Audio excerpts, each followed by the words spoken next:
Kisah Nabi Adam menceritakan terciptanya manusia pertama yang kelak akan menghuni bumi. Nabi Adam tercipta dari tanah dan Allah memuliakannya dengan memberi pengetahuan tentang semesta. Adam diberi banyak pengetahuan yang akan menjadi mukjizatnya. Wujud Nabi Adam diciptakan sempurna serta lengkap, tapi Nabi Adam memiliki tinggi tubuh yang berbeda dengan manusia saat ini. Tinggi badannya mencapai 60 hasta atau sekitar 18 meter.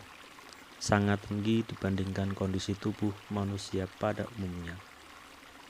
Jadi bisa menjelaskan juga kenapa Ka'bah sangat tinggi dan besar pintu masuknya.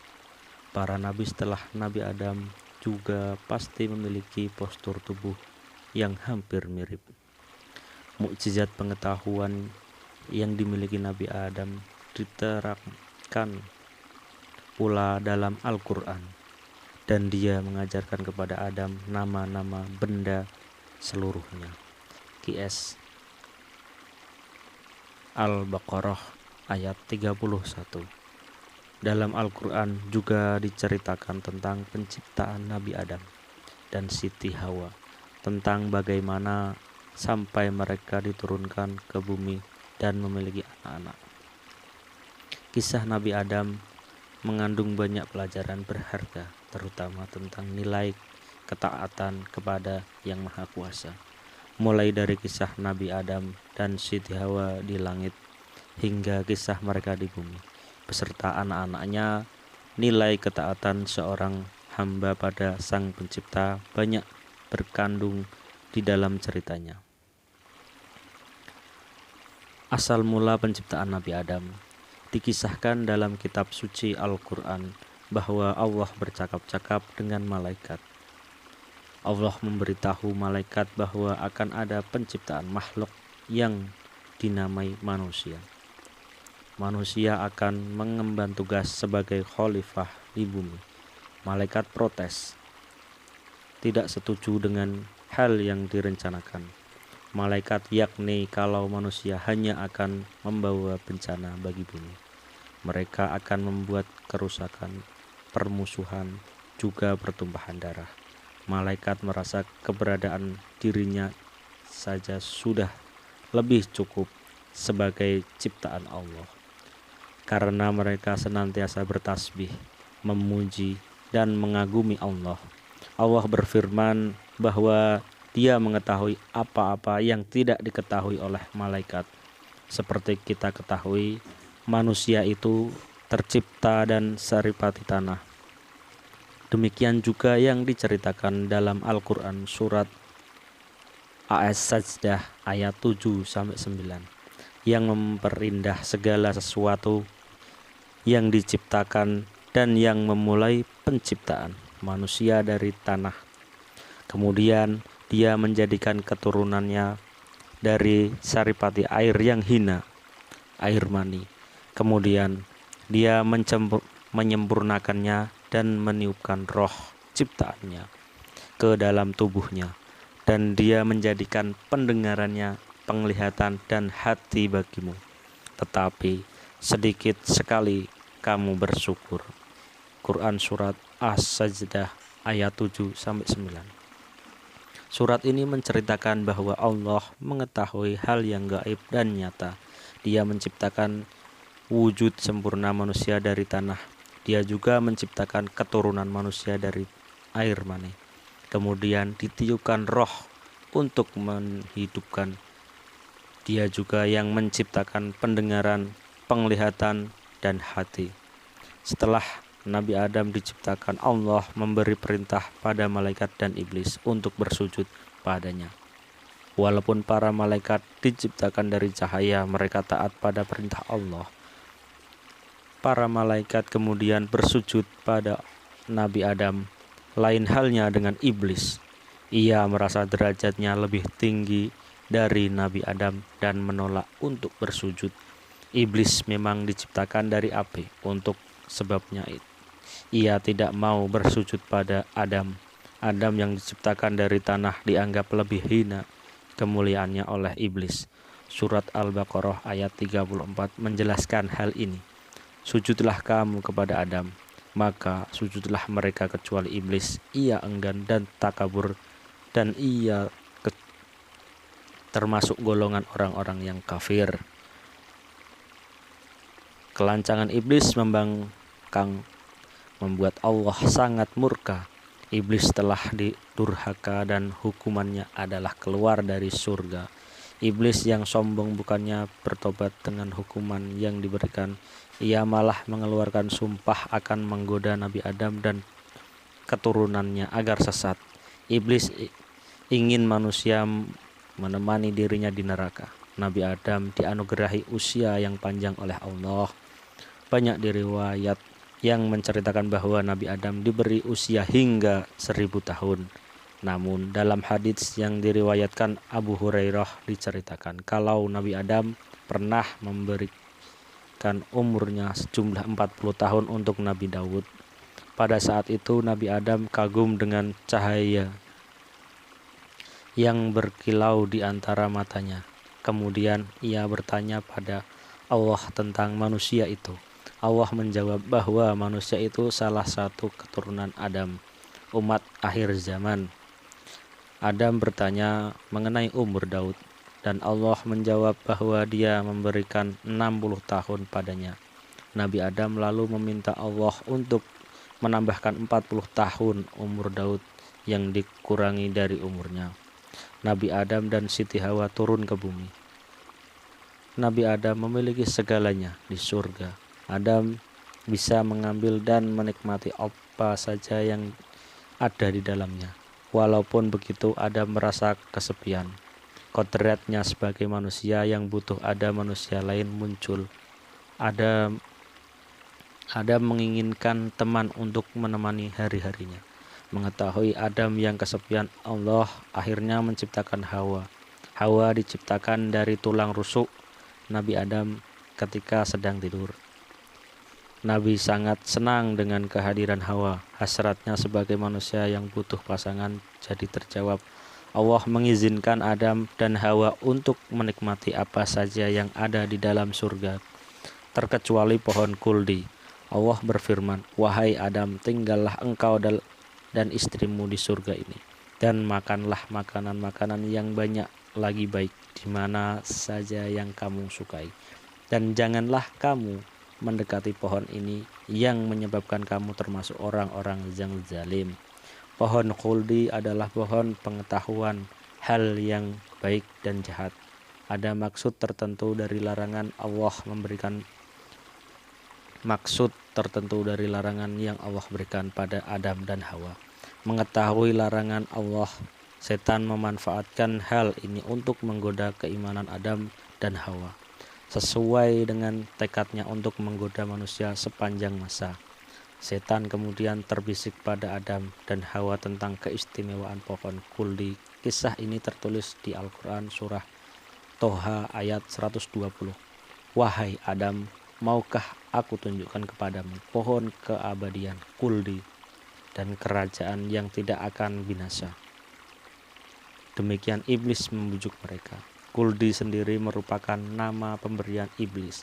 Iblis menghasut Adam dan Hawa dengan mengatakan maksud Allah melarang mereka, bahwa Allah disebutkan oleh iblis tidak mau membuat Adam dan Hawa kekal. Iblis dengan penuh semangat merayu mereka untuk memakan buah terlarang. Adam dan Hawa yang dilengkapi dengan nafsu sebagai manusia akhirnya tergoda. Rayuan iblis berhasil menggoyahkan keimanan mereka dan jadi taat pada Allah. Ketika Adam dan Hawa makan buah kuldi, sesuatu yang memalukan terjadi. Nabi Adam dan Hawa menyadari kalau tubuh mereka jadi telanjang. Selain itu, Adam juga merasakan sakit perut yang hebat. Adam baru merasakan rasa ingin buang hajat dan ia kebingungan. Surga adalah tempat suci. Apa sepantasnya mengotorinya? Demikian yang ada dalam pikiran Adam. Allah kemudian menyindirnya. Allah keinginan tersebut sekaligus juga menyindir tentang ketidaktaatannya. Surah Al-A'raf ayat 22 sampai 23 menceritakan kejadian ini.